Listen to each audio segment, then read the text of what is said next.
deep within the jungle.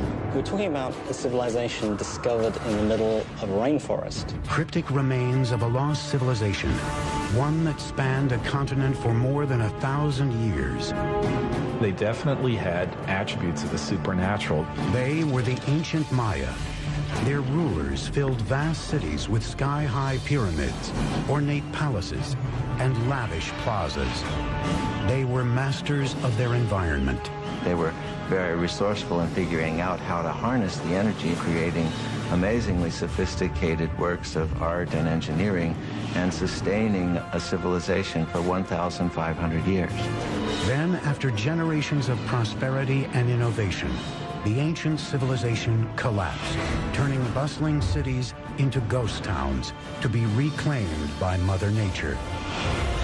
Centuries later, answers to the mysteries surrounding these majestic people and the godlike kings who ruled them tell a story of conquest, ingenuity, and disaster.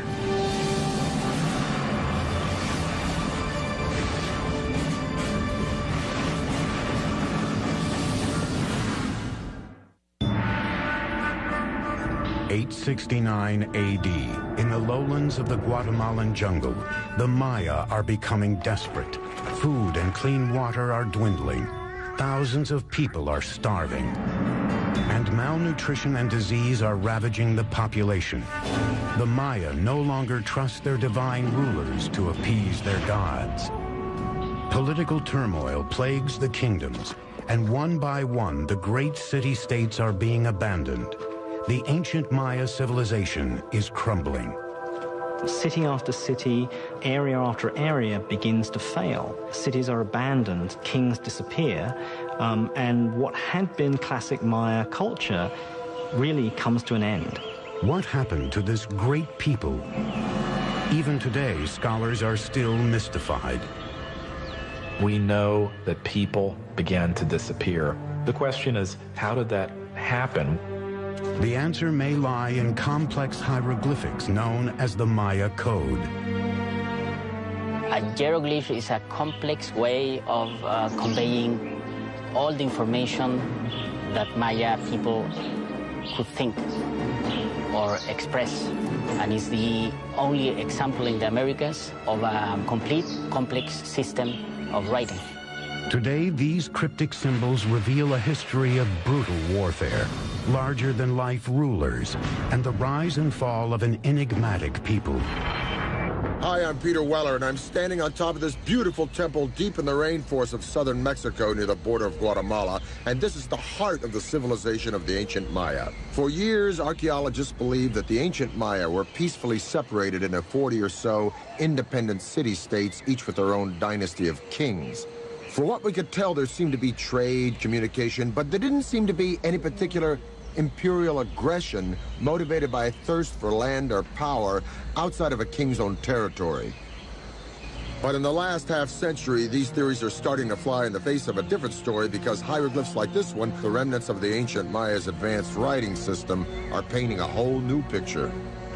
The touchy-feely 1960s and New Age ideas of a gentle and loving people are being fast replaced by a much more complex reality of city-states, butting heads, and bloody clashes. And now we have evidence that brutal battles and human sacrifice were fundamental components of life among the ancient Maya.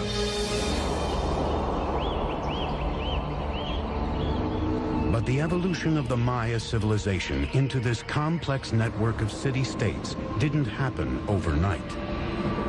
The Maya came into existence probably a couple of thousand years before Christ. By 500 BC, population was on the rise, and small communities were turning into the first major Maya sites located throughout Central America. Fully organized kingdoms were ruling the region by 250 AD, with mighty rulers at the helm. They had powerful rulers. They were in competition with each other, and sometimes this competition led to war. For the Maya, it was war led by kings in the name of the gods.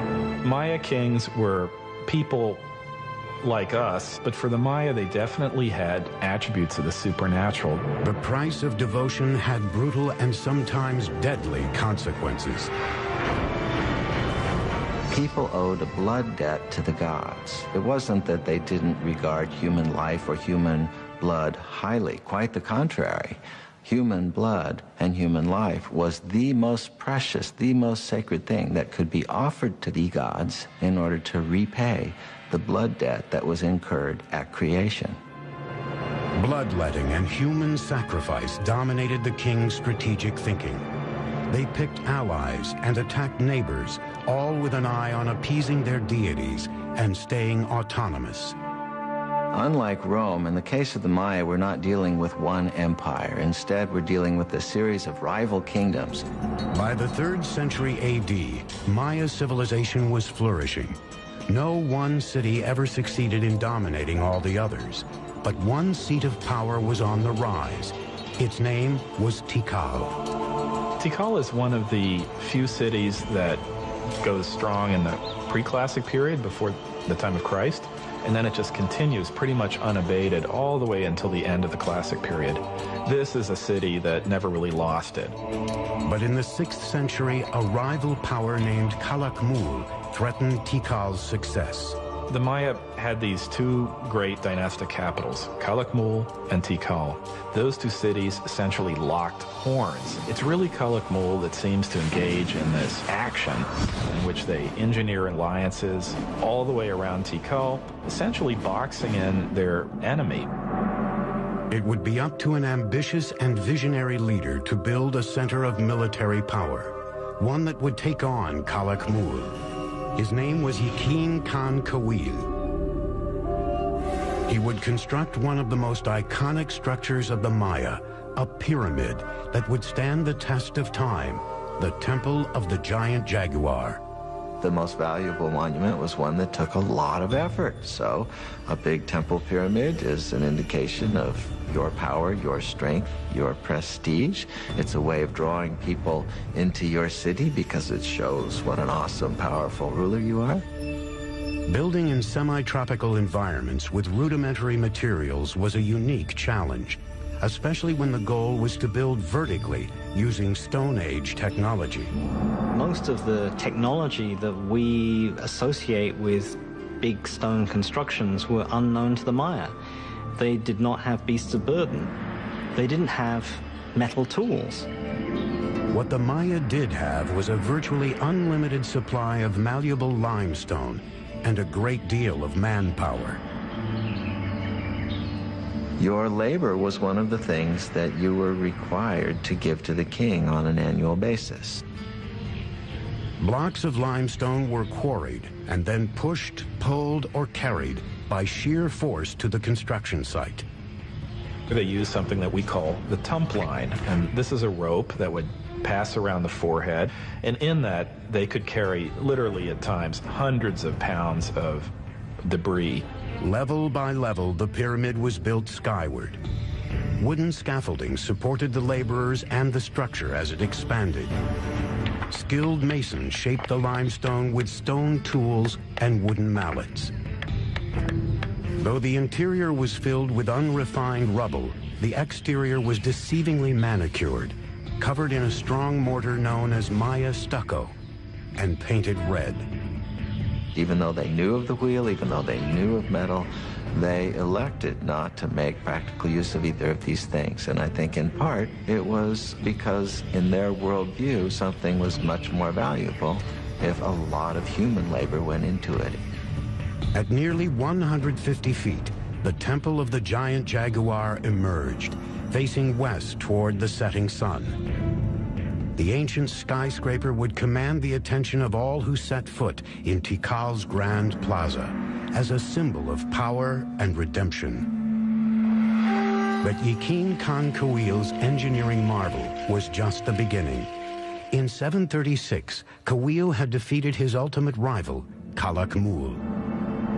Then, in 743 and 744, he attacked and eviscerated two critical Calakmul allies that surrounded Tikal, El Peru to the west and Naranjo to the east.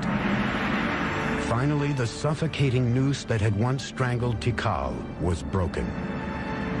In celebration of this, he builds a whole series of major expansions to the palace, new pyramids. And when we look at Tikal today, in many cases, we're looking at the fruits of that success. He may have even launched the construction of the tallest of Tikal's structures, Temple 4. Made of 250,000 cubic yards of stone, the massive pyramid stretched more than 210 feet, or 22 stories high, nearly as tall as the towers of the Brooklyn Bridge. It jutted far above the dense rainforest canopy, with a 180-degree view of the city. In the distance, other Maya cities were also ambitiously building toward the sky. But at this moment, with King Yakin Khan Kawil at the helm, Tikal was the unchallenged powerhouse of the Maya civilization. But Tikal was not alone. Out of sight, about 250 miles to the west, another dynasty is forging the construction of a great acropolis. There, in the 7th century, a king with a vision would emerge. He would turn one of the wettest cities in the world into a mecca of New World architecture.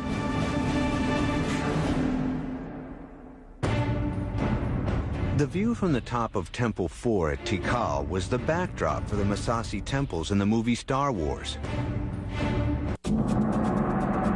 611 AD, on the outskirts of the Maya world in southeast Mexico, a city by the name of Palenque is on the ropes. It launches a last-ditch defense against regional powerhouse Calakmul. Palenque's forces are overwhelmed, and the king is killed with no male heir to the throne. Because Maya kings were thought to be divine lords, their lineage is key to survival. The end of a dynasty usually spelled disaster. Yet at this critical moment, one of the greatest building campaigns in Maya history was about to begin in Palenque, and the king behind it would remain unknown until the middle of the 20th century. In 1949, some of the questions regarding the mysterious dynasty of Palenque are answered when archaeologist Alberto Rusluye is excavating this 75-foot-high temple, now called the Temple of the Inscriptions. Now, I'm in pretty good shape, but those guys had headdresses and big robes, obsidian knives and swords. I thought I'm in pretty good shape, for an old guy anyway. But I don't know how they did it. And I don't know how Alberto Ruslier did it. But I still got a lot to go. And when he gets up into the sanctuary, he looks around, and he notices on the floor a row of holes covered with stone stoppers, and he figures out that these holes were made for ropes in order to pull up the slab, just like I'm on a trapdoor. So he pulls up the slab, this one exactly, and he follows a steep staircase filled with dirt and debris. He's never seen a Maya pyramid like this before, so his men start digging and digging and digging into the unknown. The wet stairs are very slippery from the moisture and time and the rain from the forest, and he finally gets down to a plateau. And he notices that the whole pathway doubles back and then continues, and he finds hidden doors, secret passageways, signs that a lot of thought and calculation went into building this structure. Finally, after 3 years, after 3 long years, he gets to the bottom of this 80-foot stairway, and there he sees a small corridor. And in the corridor is a stone box, and in the box are 6 skeletons, the remains of souls who were sacrificed to protect the person for whom this temple was built. But he still doesn't know who that person was. And then he finally sees a huge door, a massive triangular stone. So his men and he open it, and then they go in. And behind this huge triangular door is a vaulted crypt about 30 feet long and 23 feet high. And inside the crypt is this massive sarcophagus carved from one piece of limestone. And on top of this sarcophagus is this magnificent lid with these expertly carved images of a king. Along this edge, by the way, which is covered with cinnabar, this red stuff, is poisoned to the touch to keep looters from coming in here and ruining it. And by the way, if the ancient Egyptians might have used this, we might have had more antiquities coming out of that country today. But along this edge is the image of a shield. And up in the sanctuary is another image of a shield. And the ancient Maya word for shield is pakal. So Alberto Rus had discovered the tomb of the most important Maya king, Pakal the Great. Pakal's ascension to the throne in 615 AD came during the most critical time for Palenque. With no direct heir, the elders of Palenque had turned to an outsider, a royal who lived outside the kingdom, named Lady Sakkup. Now she returned to Palenque with her adolescent son, Pakal. The future of Palenque hung in the balance as the young boy was crowned king by his mother. He was just 12 years old. She sort of kept the throne warm for him for over 10 years while he was growing up. As the young king grew into adulthood, Pakal had to deify himself to legitimize his rule. He declared his mother to be the living embodiment of the first mother, who created humans and the gods. He then was the son of a goddess, an exalted position that removed any question of his legitimacy. He was almost certainly a charismatic fellow. He had to have been. He had no power base. He had to do it almost on pure charisma and determination. As a Johnny-come-lately, as someone who needs to prove himself, he's going to be as splashy as possible. And so he constructs the most gaudy buildings imaginable. He's establishing all sorts of new architectural patterns. To authenticate his lineage, Pakal set off on a building spree to revitalize his battered kingdom. One of his first orders of business, the renovation and expansion of the royal palace, an impressive structure that sits in the heart of the main plaza. More than 70,000 square feet, the palace would become a maze of galleries, chambers, stairways, courtyards, and tunnels, and was designed to reflect his ideas of grandeur. At first, Pakal's architects, like those throughout the Maya world, employed what is called the corbelled vault to support their soaring structures. Now, this was a pretty straightforward structure where a series of lines of stones of ever-decreasing height are laid on top of each other. So it forms really a kind of inverted V shape with a row of capstones along the top. But the corbelled vault left something to be desired. This basic construction limited interior space and light and forced architects to build walls wider than even the space it enclosed. Driven by a determined king, Pakal's engineers now looked for solutions to this problem. What the Palenque designers succeeded in doing was lightening the weight. They produced sort of honeycomb structures on the top of these buildings. They could make their spans wider, area, more light could come in. These innovations reduced the stress on the load-bearing walls, creating a more open and inviting feel than the traditional Maya buildings. Over 60 years, Pakal's builders became the best in the New World. But it wasn't until the end of his rule that Pakal commissioned one of the most complex and imaginative projects ever attempted by the Maya, the Temple of the Inscriptions. The discovery of the Temple of the Inscriptions changed all our ideas about Maya pyramids. They weren't supposed to be mortuary shrines. Inside, along a stairway leading down to the tomb, engineers built a psychoduct, or hollow tube. It's a conduit that allows someone on the top of the pyramid to speak into this speaking tube, and eventually you would be able to presumably communicate directly with Pakal in his tomb. This 20-ton sarcophagus was built to last an eternity. This actually had a lid which was rolled off to one side, and there was a cavity for his body to be put, so that when he eventually did die, the door was sealed and the stairway was blocked. His architects and sculptors designed a coffin rich in symbolism, portraying the resurrection of Pakal in the afterworld.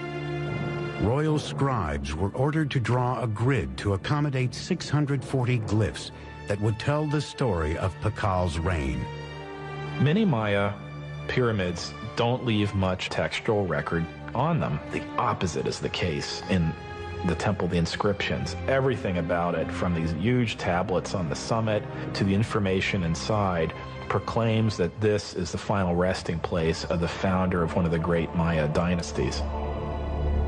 In 683, during Pakal's 68th year as king, the 12-year-old boy who grew to be one of the great Maya rulers died at the age of 80. He was covered in red cinnabar and adorned in lavish jewelry. A jade mask was placed over his face. Though the legacy of Pakal the Great would be hard to match, his son had been waiting on the sidelines for nearly 50 years. With the clock ticking, he would launch a series of building projects harnessing the laws of physics and Mother Nature. In 1985, Pakal's burial mask was stolen from a museum in Mexico. Fortunately, 4 years later, the mask was recovered. 684 AD. The mighty King Pakal has engineered Palenque to be one of the finest Maya capitals ever known.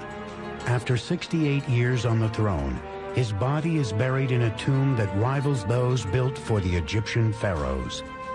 Now it is up to his son to build upon his father's legacy and cement his own reign. His name was Khan Balam. Pakal was the founder of a dynasty, but his son was a great consolidator. He was someone that was going to make sure that that dynasty would continue. The 48-year-old king immediately threw himself into an ambitious three-pyramid complex that would stand as his own monument for the ages. He designed and constructed the cross group, one of the most intricate and beautiful groups of ceremonial temples ever constructed in the Maya world. These are his memorial, and they tower above the palace. They look down on the works of his father, and in some ways, I think they represent a statement of individuality, that he himself is going to leave his imprint on the city, just as his father did. He ordered his engineers to build three intricate structures: the Temple of the Cross, the Temple of the Foliated Cross, and the Temple of the Sun. Khan Balam's engineers would take a giant leap forward, using sophisticated geometric calculations unsurpassed anywhere in the world, based on the Maya's creation of a complete number system. One of the many ways in which the Maya were ahead of their time was in their creation of what we would refer to as zero. With a simple combination of a shell which represented zero or completion, and then a dot, number one, and then a 5. By just placing them in different positions, they were able to multiply, and reach incredible numbers. The Greeks and Romans were tremendous engineers, theologians, historians, and so forth, but were very limited by their mathematical system because they didn't have a zero. So here you have the irony that they were able to produce great public works, philosophy, and whatnot, but are really pretty lousy mathematicians compared to the Maya. Khan Balam's engineers' advanced mathematical observations may have included the discovery of proportions like the square roots of rectangles and something called the golden mean, a naturally occurring proportion that can be seen in animals, nature, and even the human body as 1 to 1.618. measure a person from his head to his belly button, and then from his belly button to his feet, you get a proportion very close to 1 to 1.618, the golden mean. Some scholars believe this proportion has been appearing in structures for thousands of years at places like the pyramids of Giza in Egypt and the Parthenon in Greece. Da Vinci's Vitruvian Man is a study of this proportion, and some even say he painted the Mona Lisa using this ratio in her features. With nothing more than some sticks and a cord, Khan Balaam's engineers may have been able to measure the square roots of rectangles. In the Temple of the Cross, these shapes would be used to mark the two main piers of the facade, the width of the medial doorway and the interior walls. The golden ratio can be seen in the rear chambers and the base of the structure, with the side wall as 1 and the back wall as 1.618. By using repeated squares and natural proportions in the Temple of the Cross, a beautifully calculated floor plan took shape, full of geometry, mythological history, and a king's own legacy. But not all engineering in Palenque was done with an eye on the afterlife. Palenque's engineers also had to focus on more practical needs. One of the names of Palenque is La Camha, which means place of great waters. We have 4 rivers running through Palenque year-round. We have dozens of springs. We have water everywhere. These riches came with challenges. Palenque was surrounded by steep hills, natural springs and creeks that carved their way through the base of the site, leaving only bits and pieces of flat, water-free land for building. Unlike most Maya cities, the problem facing Palenque wasn't how to store water for the dry season, it was how to deal with an overabundance of water. As you can see, everything is green here, it rains every day. So to meet this challenge, the city planners devised a unique way of diverting the pre-existing streams by building subterranean aqueducts that would channel the water underground, thus saving more land on top for cultivation. These tunnels were lined with limestone and they were covered with our old friend from Egypt and Greece, the corbelled vault. Series of protruding stones, one on top of the other, formed sort of an arch overhead. Now these ceilings were so sturdy, they could support the massive weight of Palenque's giant plazas overhead. So the people were walking along with the water rushing underneath them, being diverted away from the city, just like it is where I live today in New York City.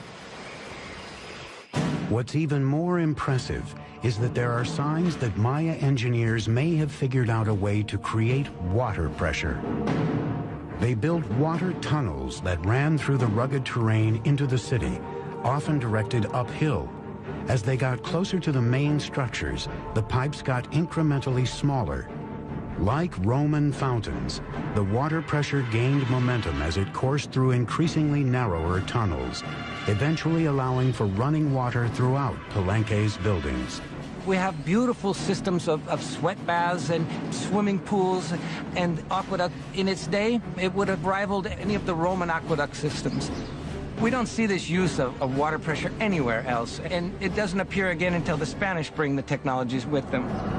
Together, Khan Balaam and his father Pakal ruled Palenque for nearly 100 years, pushing Maya engineering to a level never seen before. The future seemed bright for this city on the rise. But its years of glory are about to come to a sudden end. Something is happening in the Maya world that will cause the classic city-states to implode. The Maya had developed the concept of zero by the 4th century AD, but the Europeans wouldn't understand the concept until 800 years later.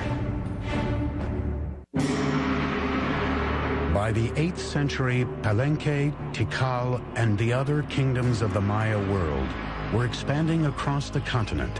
Tall pyramids, unparalleled city planning, and sumptuous royal palaces advertised the glory of the great kings. Then, suddenly, these cities began to unravel, one after another. Royal sculptors stopped carving their monuments with historical information, and kings halted their construction projects. Maya civilization had plunged into darkness. It's not that the entire Maya lowlands is abandoned overnight. It's that, you know, one kingdom falls here and another one 10 years later falls over here, then another one over here. The causes of the Maya collapse remains a great debate among scholars. We're really talking about a society that was pushing itself to the limits. There is no one single explanation for this implosion, but scholars seem to believe that environmental catastrophe led to a full-blown meltdown for the Maya civilization. The soil no longer produced crops, thus lack of food and polluted water produced malnutrition and disease. The Maya could no longer count on their kings to intercede with their gods because their great society was in a death spiral, and their kings, so long counted on for guidance and prosperity, were powerless to stop it. So sadly, but slowly and surely, the people voted with their feet, and the ancient Maya left their beautiful cities forever.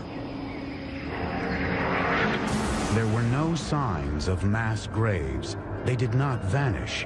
Where did the millions of Maya go? If you wanted to go where it was happening, you moved north. Go north, young man. The cities that die in the south, and that's the only way to describe it, is they just go into oblivion, are never really replaced. But there are locations all around the Yucatan Peninsula where the cities not only thrive, but they begin to grow explosively.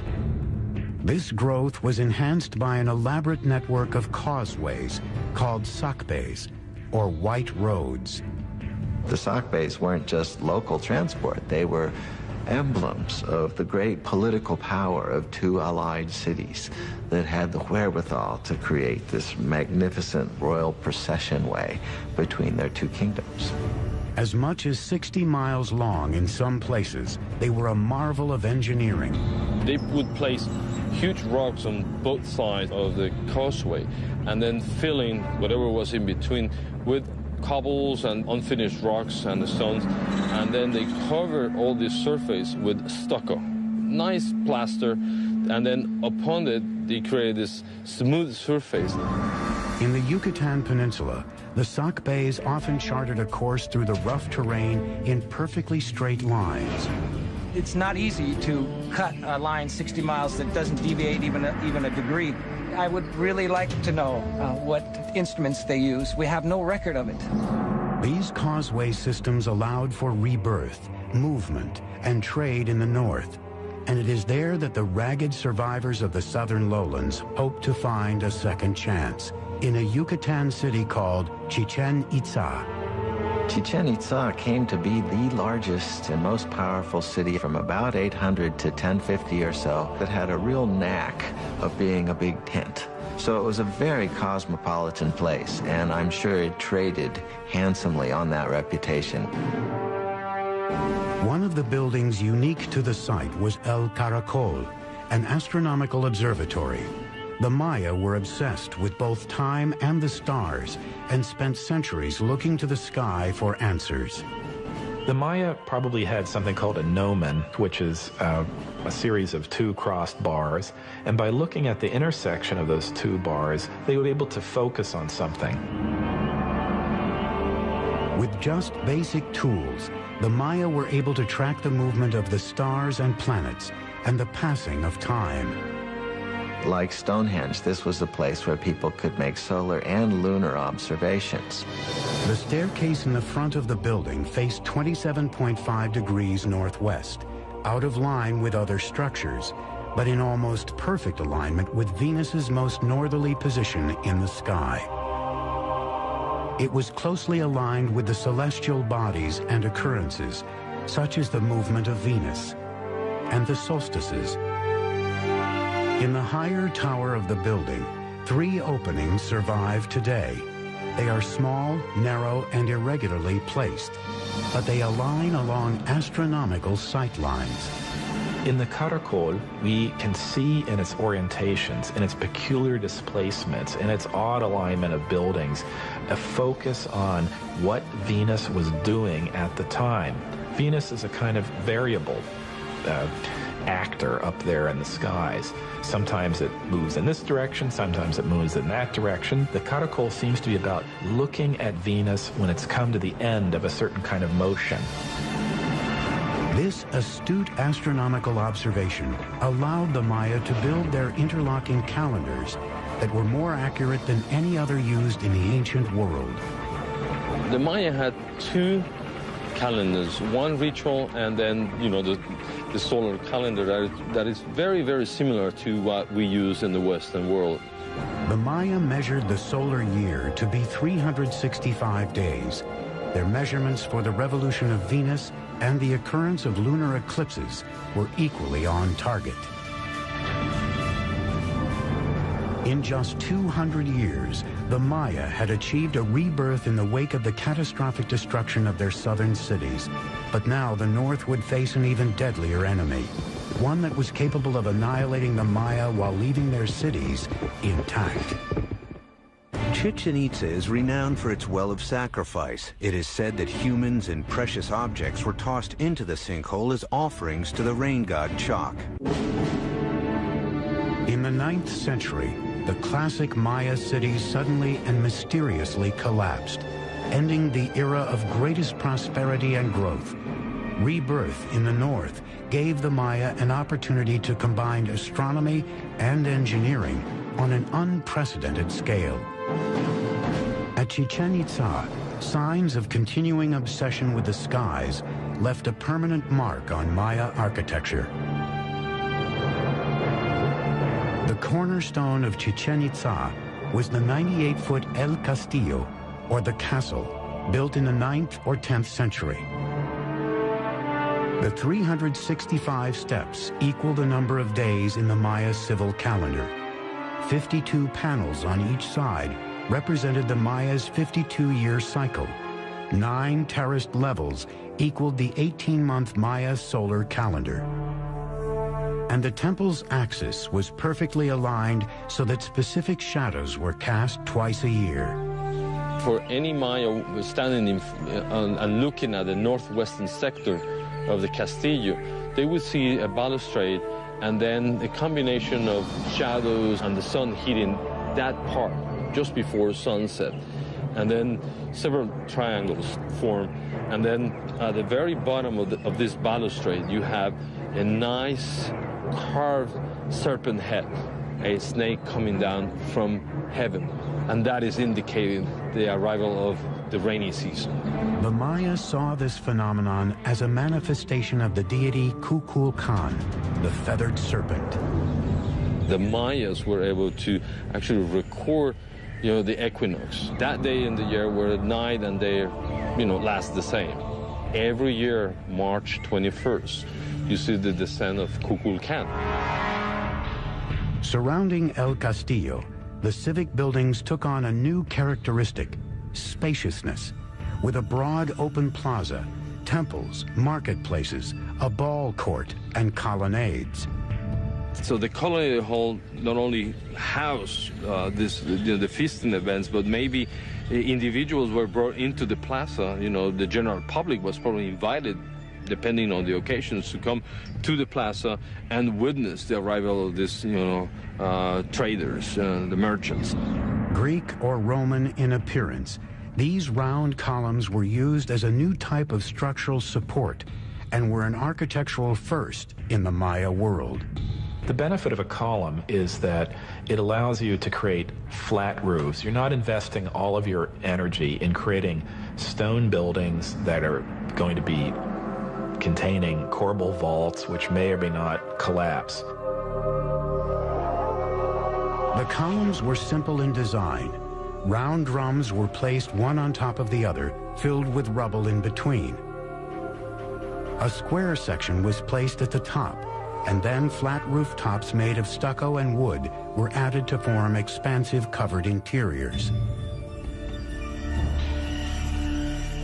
It involves people more openly in the life of the building and of what's happening within it than would have been possible with Maya pyramids of the full classic period. Those pyramids are mostly about exclusivity. It's about showing a space, holding it up high, but allowing very, very few people to look into it. The open column structures are much more inviting. But the welcoming atmosphere didn't last long. After more than 200 years of domination over the Yucatan, Chichen Itza suffered a fate similar to its neighbors in the south. It mysteriously collapsed. When the Spanish arrived on the shores of the Yucatan Peninsula in 1517, every large cosmopolitan center of the Maya world had been abandoned. Even so, a splintered Maya civilization living in small villages across the countryside put up a sustained fight against the conquistadors.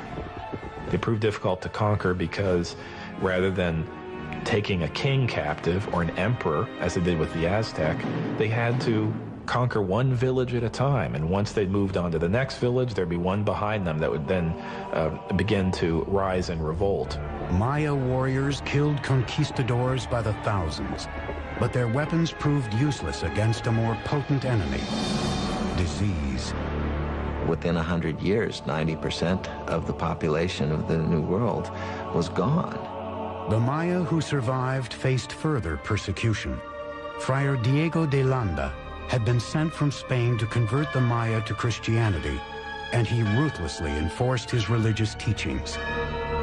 Diego de Landa was a young idealist who came to the New World trying to save souls, trying to win converts to what he referred to as the one true faith. But the Maya didn't believe that they should instantly and forevermore reject all of their own beliefs. On July 12, 1562, Landa ordered an auto de fe, or burning of the Maya texts, believing they were the writing of the devil. This was the end of thousands of years of accumulated knowledge of Maya civilization, one of the great tragedies in human history. In a lucky twist of fate, 4 codices survived the inferno and wear and tear of time. By the 19th century, some of these books that happened to escape the clutches of these friars and their destructive urges began to make their way into public attention. Today, their survival story is just another mystery in the complex history of the Maya. The fact that they were able to sustain an urban civilization in the rainforest for 1,500 years through all sorts of logistical and other challenges is one that we should admire and one from which we can stand to learn a great deal. Just as the Maya looked from the ground to the sky for guidance, we are now looking from the sky to the ground for answers. In recent years, NASA and the University of New Hampshire have been experimenting with remote sensing technology to see if they can determine where undiscovered cities might be hidden. Mounds of earth covered in trees that appear on readings may actually be ruins of ancient cities that had not been touched for centuries.